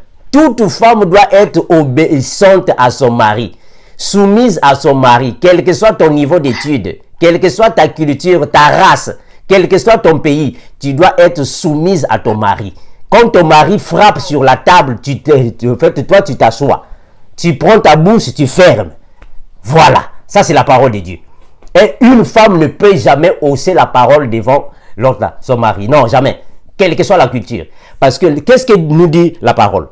La parole nous dit que à tous ceux qui l'ont reçu et qui ont crié en son nom, il leur a donné le pouvoir de devenir enfants de Dieu. Donc nous sommes les enfants de Dieu. Nous ne sommes pas les enfants biologiques de nos papas. Parce que là, nous sommes dans dans le christianisme. On va prendre un verset biblique pour que ça soit peut-être clair avec toi ou soit avec les autres. Va dans 1 Pierre chapitre 2, le verset 12. Prends d'abord le verset 12. Qu'est-ce que la Bible nous dit là-bas? 1 Pierre 2, 12. 1 Pierre. 1 Pierre 2, 12. Bon, peut-être, au fait, maman soeur, en fait, peut-être tu vas m'excuser. Oui. Quand j'ai utilisé l'expression tu fermes ta bouche. Tu as compris ça? C'est que l'autre là. Ah, oui, justement, j'ai bugué dessus, tapé le poing sur la table. Oui, mais en même temps, j'étais en train de me dire, mais pour ça, mon frère, il faut que l'homme soit soumis à Christ aussi, hein? Non, mais très bien. Au fait, il faut que je t'explique bien pourquoi je l'ai dit. Au fait, quand un homme parle à sa femme, la femme doit maintenir sa bouche fermée. Pourquoi? C'est dans le sens de donner l'obéissance, le pouvoir à la femme, à l'homme. C'est la même chose quand Dieu nous parle, non? Quand Dieu te parle, est-ce que Dieu parle, toi aussi tu vas commencer à parler? Non?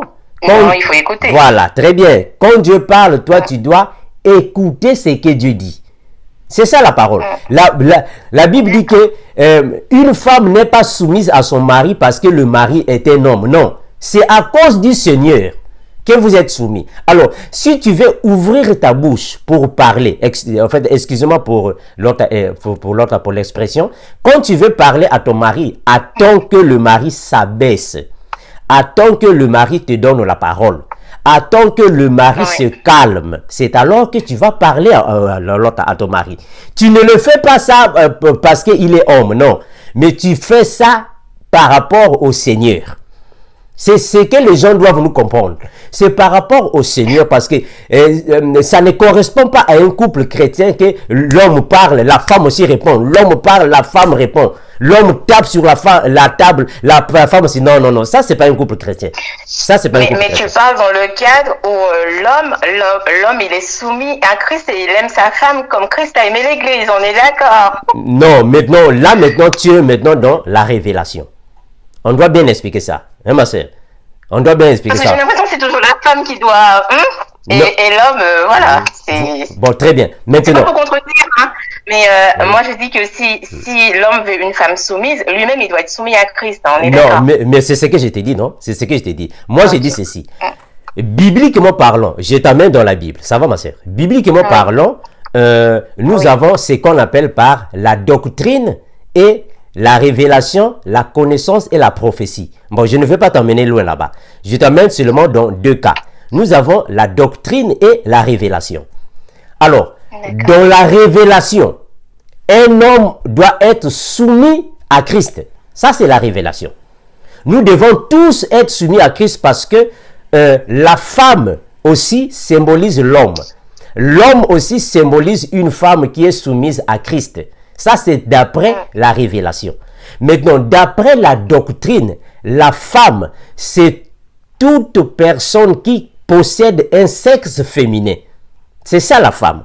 Alors, ce que l'apôtre Paul est en train de dire ici, il fait allusion à la doctrine, la femme. Et toi, par exemple, toi qui avais été tiré de ma côte, c'est la femme qu'on dit ici. La femme doit être soumise à son mari.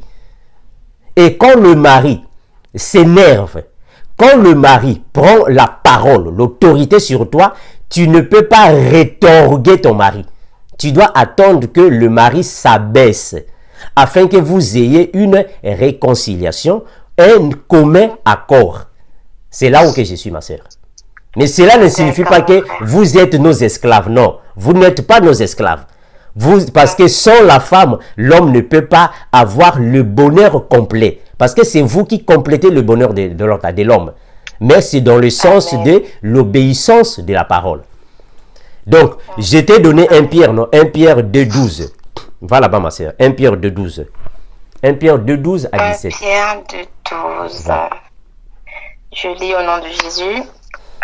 Ayant au milieu des païens une bonne conduite, afin que là même où ils vous calomnient comme si vous étiez des malfaiteurs, ils remarquent vos bonnes œuvres et glorifient Dieu au jour où il les visitera. Très bien. Voilà. Ça va, non? Maintenant, ici, c'est dans le sens d'avoir, au fait, dans le sens d'avoir, comment est-ce que je peux dire ça? C'est d'avoir du respect envers, alors, en fait, envers tous. Ça va, non? Maintenant, sur la question que tu m'as posée, que ça dépend de la culture, nous disons non parce que, qu'est-ce que la parole nous dit dans Galates 3:13? Prends Galates 3:13, hein? Galates 3:13. Qu'est-ce que la parole de Dieu nous dit là-bas? Parce que la soumission de la femme ne dépend pas de la culture ni de la tradition. Non, mais ça dépend de l'obéissance de la parole. Parce que Dieu n'a rien... Voilà, donc la parole n'a rien à voir, non, parce que je suis une femme blanche, il faut que je sois... Non, non, non, non, non, ça n'a rien à voir. Que tu sois blanche, noire, bleue ou kaki ou vert, ça n'a rien à voir. La parole, c'est la Bible. La femme doit être soumise à l'homme. J'ai fini... Voilà. Oui, mon frère, tu m'entends? J'ai fini par comprendre que si on veut que ça marche, il faut s'appuyer sur la parole de Dieu, c'est clair. Très, très bien, ma soeur. C'est la parole, ma soeur. C'est la parole. Voilà, oui, parce que, voilà, en fait, parce que même ici, j'ai beaucoup des amis blancs que nous travaillons ensemble. Voilà, c'est qu'est-ce qu'il dit. En fait, ils disent que my wife is the boss. My wife is the boss. Moi, je dis non, c'est pas ça, c'est faux. La femme n'a jamais été patronne. Ma femme est la patronne. Non, non, non. La femme n'a jamais été patronne de l'homme. C'est l'homme qui est le patron. Ça, c'est la parole. Voilà, ça, c'est la parole. Partons dans Galates, ma soeur. Oui, c'est peut-être dans le sens où c'est la femme qui gère tout à la maison. Non, mais sauf que, au fait, pour les anglophones, c'est la femme qui est la boss. De toute façon aussi, en fait, c'est la même chose. L'autre là qui se passe, l'autre là, non, c'est vous là-bas en France, non? C'est que nous voyons là-bas. C'est la contradiction de la parole. C'est que nous voyons là-bas, l'autre là. Mais oui, en Europe, en fait, c'est tous les blancs. C'est tous les blancs. C'est la femme qui chasse l'homme de la maison. C'est ça, non? Mais ça, c'est faux. Ça, c'est pas la parole de Dieu. Ça, c'est faux, ça. Hein, ma soeur? Ça, c'est faux et ainsi faux. C'est contraire à la parole. C'est même pas... C'est l'homme qui doit chasser la femme, du coup. Bon. Au fait, bon. Non, mais ça, en fait, on va progresser bibliquement. Ça va, non? On va progresser bibliquement. En fait, avant que tu ne lises ce que je t'ai donné, je vais d'abord te répondre sur est-ce que c'est l'homme qui doit chasser la femme? Ça va, non? Puis on va revenir parce que il y a des points que nous devons éclairer. Partons dans Genèse. Va dans Genèse. Galates, je laisse tomber Galates? Non, voilà. Est-ce qu'on a déjà lu Galates? Non, non, mais c'est d'abord une parenthèse. On doit d'abord répondre à l'autre là. C'est très important. D'accord. Prends Genèse. Pour ne pas que nous puissions faire la confusion. Prends Genèse. Voilà. Voilà. Prends Genèse chapitre 3, tu lis le verset 16. Qu'est-ce que la parole dit? Genèse 3, 16. Que dit la parole? Genèse 3, 16. Je lis au nom du Seigneur Jésus. Et dit à la femme, j'augmenterai la souffrance de tes grossesses et tu enfanteras avec douleur. Et tes désirs, se porteront vers ton mari, mais il dominera sur toi. Très bien, tu t'arrêtes. Tu vois la volonté de Dieu. Ça, c'est la parole de Dieu, ma soeur. Nous sommes des chrétiens. Nous suivons ce que la Bible dit. On ne suit pas les lois des hommes de ce monde. La Bible dit ainsi. Les désirs de la femme se porteront vers l'homme. Mais c'est l'homme qui dominera sur la femme.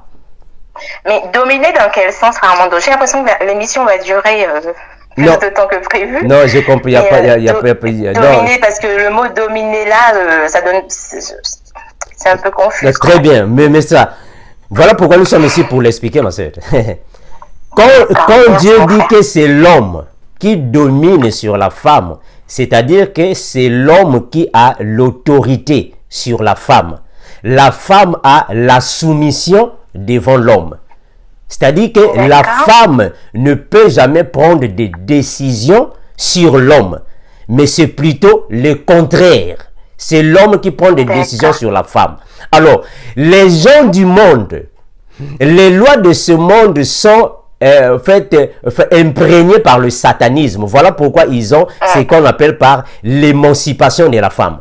L'émancipation de la femme est satanique. Ça va, non?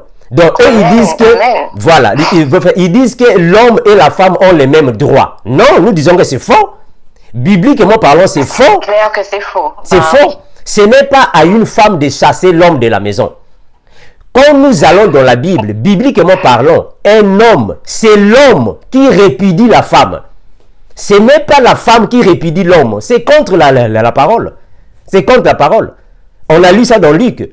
C'est l'homme qui répudie. Parce que chasser c'est un terme que le monde utilise. Mais nous, bibliquement, nous utilisons le terme répudier. C'est l'homme qui répudie la femme. Ce n'est pas la femme à répudier l'homme.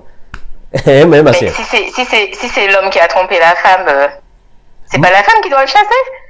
En fait, ma soeur, dans un foyer, c'est l'homme qui a l'autorité. C'est l'homme qui gouverne. Quel que soit, même si l'homme a trahi la femme, ce n'est pas la femme qui doit répudier l'homme. C'est contre la parole de Dieu. Je ne dis rien de moi. Je suis dans la parole. C'est l'homme qui répudie la femme et jamais le contraire. Jamais, ma soeur, jamais. Ça va, non? Moi, si je continue à parler après que je veux... Il n'y a pas de problème. Pose tes questions.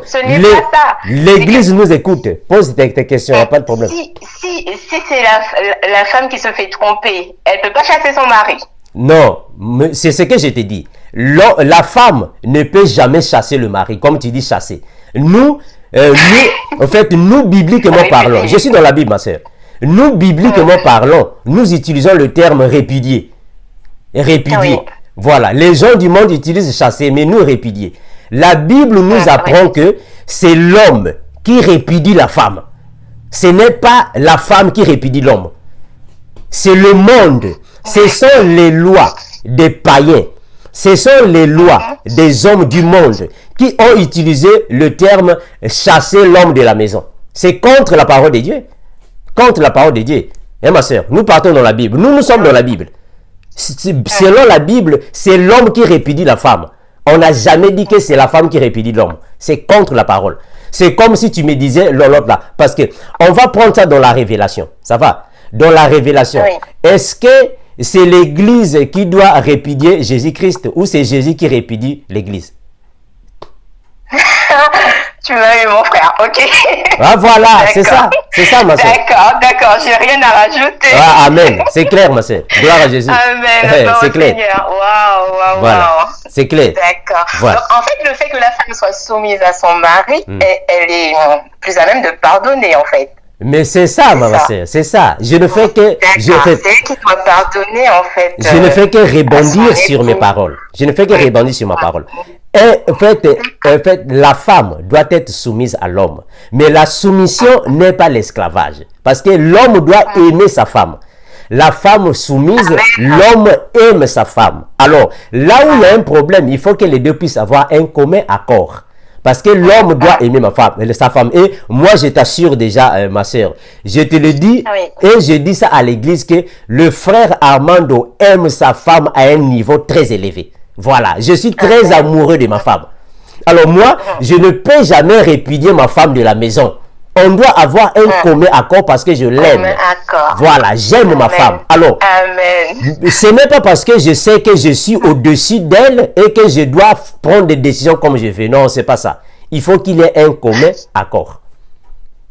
Non, mais je me rends compte que le pardon peut rattraper énormément de choses. Gloire à Jésus. Amen. Je dis amen. Parce que si le Seigneur dit qu'il joint, que personne ne peut séparer ce qu'il a joint, c'est parce qu'il a donné les solutions avec. Très bien. Il a donné le moyen de s'en sortir quand il y a des problèmes. Très bien. Amen. Wow.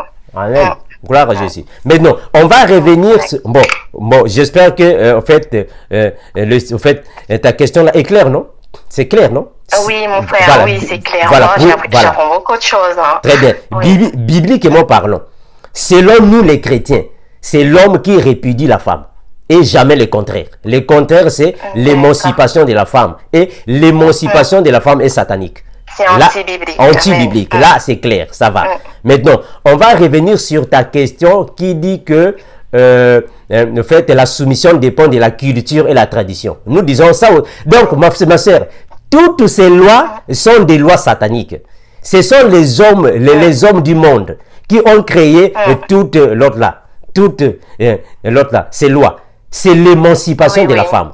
Parce que dans l'émancipation de la femme, tout ce qui est là-bas est contradictoire avec la parole. Voilà, donc partons dans Galates. Va dans Galates. Galates chapitre 3, le verset 13. Galates 3, 13. Galates 3, 13.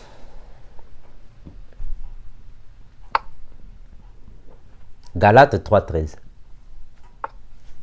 Alors, je lis au nom du Seigneur Jésus-Christ. Christ nous a rachetés de la malédiction de la loi, étant devenu malédiction pour nous, car il est écrit, maudit est quiconque est pendu au bois, Très bien. afin que la bénédiction d'Abraham eût pour les païens son accomplissement en Jésus-Christ, et que nous reçussions par la foi l'esprit qui avait été promis. Très bien. Je vais seulement souligner les choses là-bas que tu as lues. On va bien expliquer. Va dans 1 Corinthiens 6, 20. 1 Corinthiens 6, 20. 1 Corinthiens chapitre 6, le verset 20. On va souligner là-bas, en fait, une parole que tu as utilisée qui est très, très nécessaire. 1 Corinthiens chapitre 6, le verset 20. 6, 20. Voilà, 6, 20. Qui dit la parole? 1 Corinthiens 6, 20. La parole dit quoi? 6, 20. Alors, car vous avez été rachetés à un grand prix. Amen. Glorifiez donc Dieu dans votre corps et dans votre esprit qui appartiennent à Dieu. Très bien. Amen. Très bien. Vous avez été rachetés à un grand prix. Donc, glorifiez le Seigneur dans votre corps et dans votre esprit. L'apôtre Paul le dit pourquoi? Parce que nous, quand nous sommes nés par nos parents biologiques. Mais une fois que nous venons dans Jésus, en Jésus-Christ, il nous a rachetés. Donc, les traditions du monde n'ont rien à voir maintenant avec nous. Nous ne sommes plus là-bas. Nous appartenons maintenant à Jésus. Notre corps et notre esprit appartiennent maintenant à Christ parce que c'est lui qui nous a rachetés. Donc nous dépendons maintenant de Jésus. Alors les lois de ce monde-là, l'émancipation de la femme n'a rien à voir avec nous. Ça n'a rien à voir. La soumission de la femme n'a rien à voir avec la race, la langue. Oh non, l'autre là, le niveau d'études, ça n'a rien à voir. Une femme, quelle que soit sa catégorie, quel que soit son rang social, quelle que soit sa dimension dans la société, devant la femme, elle doit être soumise. C'est fini, ma sœur. Donc, on n'a pas une autre parole à donner si ce n'est celle que le Seigneur nous a laissée. C'est ça, ma sœur. Amen. Amen. Donc, moi, ma dernière question, c'est quel conseil tu pourrais donner aux couples qui sont sur le point de se séparer? Et est-ce que Dieu peut à nouveau les réconcilier si les deux s'accordent sur la parole de Dieu? Bien évidemment que oui. Mais bon, je te laisse répondre, mon frère. Voilà, merci ma sœur. Je vais répondre à la question. Premièrement, je vais m'adresser aux couples chrétiens. Parce que nous, quand nous enseignons la parole, il faut que nous soyons précis, pas comme certaines personnes mettent alors de fait de la confusion. À tous les couples chrétiens, bibliquement parlant, un homme ne peut pas taper sur sa femme. La femme doit être obéissante à son mari. Alors, si vous êtes sur le point de divorcer, on vous signale déjà que quand un couple chrétien divorce, vous devez rester célibataire. À moins que vous vous réconciliez pour que vous puissiez revenir ensemble. Donc, le divorce pour nous les chrétiens ne peut pas se faire, sinon vous allez finir alors à être célibataire à vie. Il est mieux que vous puissiez faire la réconciliation pour que vous reveniez ensemble. Parce que si un de vous se mariait pendant que l'autre est encore en vie, l'autre va commettre l'adultère. Et les deux seront des adultères. Ça, c'est le conseil que je donne pour les couples mariés. Maintenant, pardon, pour les couples chrétiens. Maintenant, les couples chrétiens païens et païens, on vous conseille de connaître la parole de Dieu. La conduite d'une femme chrétienne peut gagner son mari. Sa conduite, ta façon de se comporter, d'être, peut gagner ton mari afin que ton mari devienne chrétien. Soyez soumises, vous les femmes chrétiennes, à vos maris qui sont des païens, afin que la parole de Dieu ne soit pas blasphémée. Parce que le comportement d'une femme chrétienne peut gagner le cœur d'un païen. Le comportement aussi est une façon d'évangéliser le mari. Et le mari deviendra chrétien. Alors, aux couples qui sont païens, là vraiment, je n'ai rien à vous dire parce que la parole de Dieu nous dit qu'il il n'y a que Dieu qui jugera les païens. Là, vous avez affaire avec l'Éternel Dieu lui-même. C'est lui qui vous jugera. Le frère Amon n'est pas ici pour juger les païens. Merci, ma sœur. S'il y a encore une autre question. Non, il n'y en a pas. Enfin, j'en ai d'autres, mais bon, c'est... Bon, alors, concernant juste une dernière chose, les couples qui s'insultent mutuellement, là, sachant qu'ils forment une seule chair, est-ce qu'ils sont en train de se maudire eux-mêmes? Voilà. Par exemple, l'homme traite sa femme mal, il se traite mal lui-même, en fait. Ça, ce sont des païens. Une seule chair, même si le salut est personnel. Mais devant Dieu, étant marié, ils forment une seule chair. Ça, ce sont des païens? Ça, ce sont des païens? Eh, ma soeur, je vais répondre. Voilà. Je vais répondre ce que tu m'as déjà expliqué. D'accord. Ok. Voilà. Et je vais répondre ce que j'ai dit bien avant. Un couple est lié quand ils sont dans le Seigneur. Ils sont liés. Mais quand ils ne sont pas dans le Seigneur, ma soeur, je suis désolé, ils ne sont pas liés. Ils ne sont pas liés parce qu'ils ne sont pas dans le Seigneur. Ils seront liés quand les deux seront les chrétiens. C'est pas moi qui le dis. Je t'ai donné les versets bibliques. Oui, oui. Voilà, maintenant, dans un couple chrétien, il ne peut jamais avoir des insultes. C'est comme si le frère, frère Armando va insulter l'autre là, la sœur Lucia. Ça n'a pas de sens, non. Et dans un couple chrétien, il ne peut jamais avoir des insultes, il ne peut jamais avoir des coups, il ne peut jamais avoir, vous faites des commémorages dans le sens négatif. Non, vous êtes des chrétiens. Dans un couple chrétien, il faut qu'il y ait une bonne odeur qui va monter chaque fois auprès de Dieu. C'est clair. C'est clair. Amen.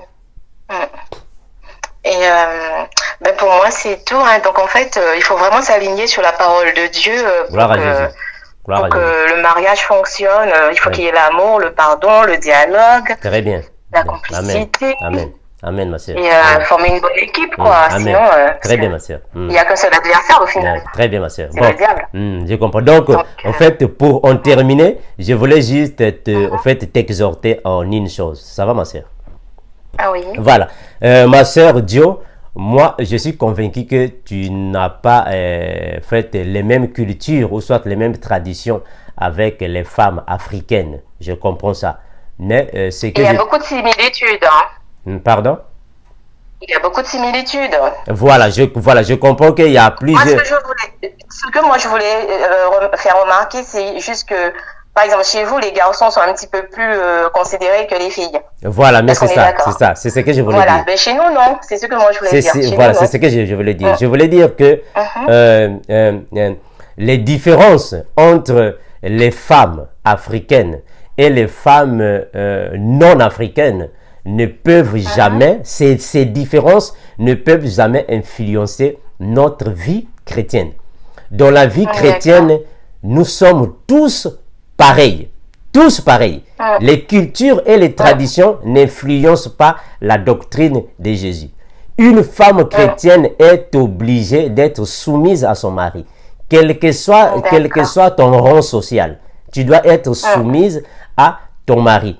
Donc les cultures ne nous lient pas, mais plutôt ça nous délie avec la parole parce que ce sont des lois qui ont été données par la philosophie des hommes et c'est contraire à la parole.